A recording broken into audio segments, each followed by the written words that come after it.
it can be difficult to talk about mental health problems, especially depression, because each of us goes through our mental health journeys alone. And we can talk about our own experiences, but that doesn't mean that it's going to map on to someone else's experience at all. But there are some generalizations that can be made. And the biggest one is to take responsibility for how you feel. It isn't your fault that you're depressed. Let's be clear about that. But it is your responsibility for managing your mental health. And there are habits of thinking, of doing things that lead to more depression. The way that you change them may differ from person to person, but the way to change it is to first identify some of these patterns. The worst habit that goes along with depression is a thought pattern known as catastrophizing. And this is the idea that if one thing goes wrong, you start to think that everything else is going to go wrong, or it feels like a set of dominoes that haven't really tipped over yet.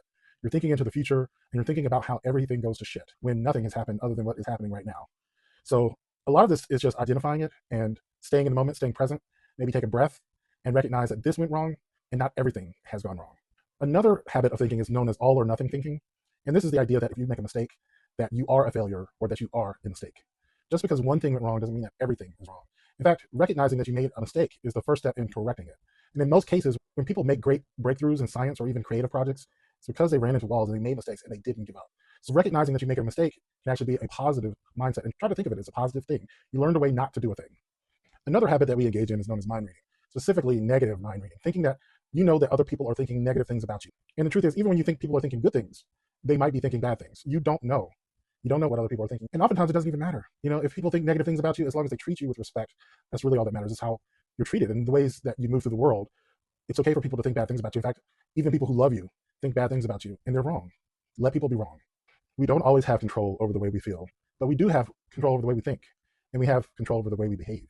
And when you behave in certain ways, especially getting movement, breathing, meditating, praying, making sense of your world, maybe by journaling or talking with a friend about your positive aspects, focusing on the good things in your life, you can make a real substantial difference in the way that you feel.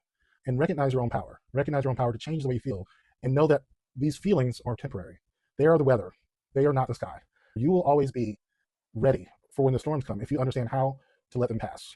And it's the reason why I discuss a lot of these topics on the M3 Live broadcast. Every Wednesday at 7 p.m. Eastern, I get into a lot of topics with mental health, but I also talk about communication, community, spirituality, especially just starting with taking care of yourself. And I hope you'll join me. It's Wednesday at 7 p.m. Eastern.